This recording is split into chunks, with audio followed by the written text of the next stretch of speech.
kind of knowledge holds value? Many of us likely privilege the type of knowledge that can be proven through objective scientific means. But as academics, perhaps as scientists, must we hold all knowledge to this standard? And if we must, how do we reckon with unprovable knowledge?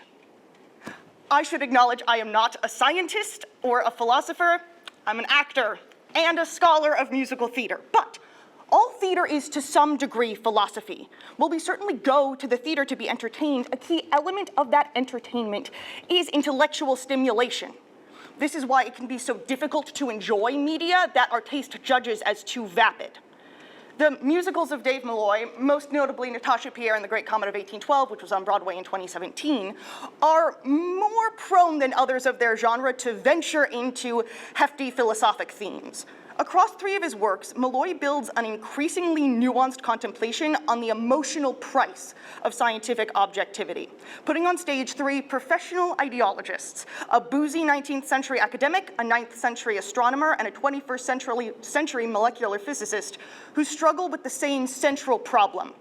The way they understand the world is collapsing. This collapse is rooted in the problem of objectivity. How do you know unscientific things scientifically?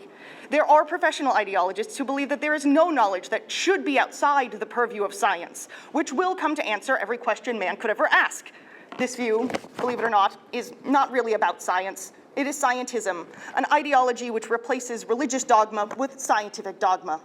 This viewpoint proliferated radically in the mid-2000s, with its most vocal and recognizable proponent being Richard Dawkins, author of The God Delusion. However, many who ascribe to this ideology were not forever satisfied with the breadth of scientism's worldview. Here, Malloy intersects with the question of how we know what we know, and the emotional, dare I say, spiritual, cost of the pursuit of objective knowledge. For these three characters, scientism opens the door to the realization that dogmatic acceptance of facts without evidence is indeed insufficient, but in turn, the dogma of scientism itself fails them when pitted against the most important human questions. Why do we love? What happens when we die? And if you know it is nothing, why would you fear ghosts? Malloy writes characters who embody these questions, focusing on the emotional cost of steadfastly privileging scientific knowledge. But of course, there are other dimensions to the failure of the scientistic to interact with the human. We just lived through the biggest one ever. And Malloy thought that it was worth including because he wrote a reference to the CDC into his musical octet between its pre-COVID and post-COVID runs. All this to say, the primacy of scientific knowledge at the larger cultural level is failing us, especially if a guy is writing musicals about it. Thank you.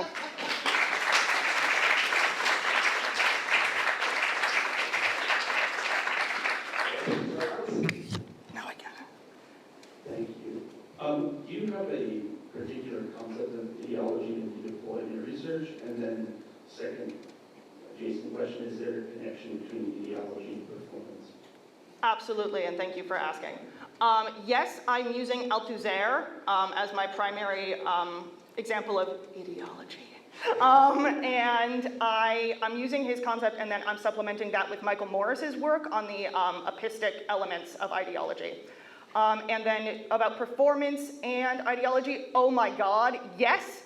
I would argue that performance itself, especially the way that we understand theater, is an ideological state apparatus in and of itself. So baseline, yes, but it can also be used as a critique. It's a powerful tool both of showcasing an ideology that is useful to the state, but also critiquing that ideology itself. So yes. So what about the ideology of your own performance, which is so distinctive? Ideology of my own performance. Damn, okay, what a question.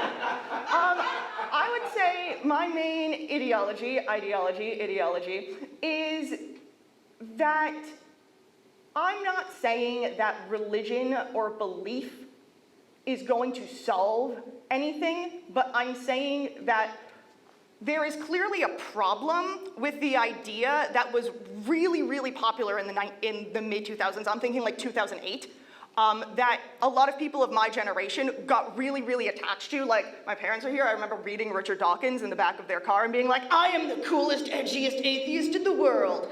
But then coming to realize that science doesn't answer the most important questions, and so that is where my ideology, I think, that's where it's focused. It's pushing back against the larger cultural ideological idea that science can do that functionally, which I don't think it can. And I think it's interesting that a guy's writing musicals about that very idea.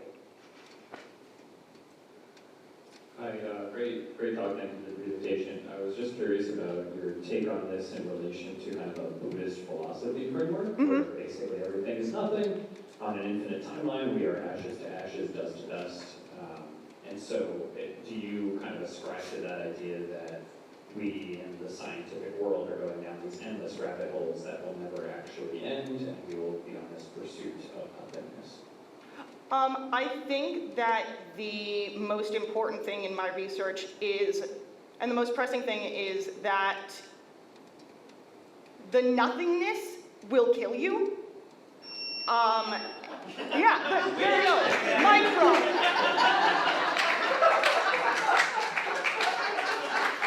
So, yes, and it's a pushback against the idea that that is going to work in a scientific framework.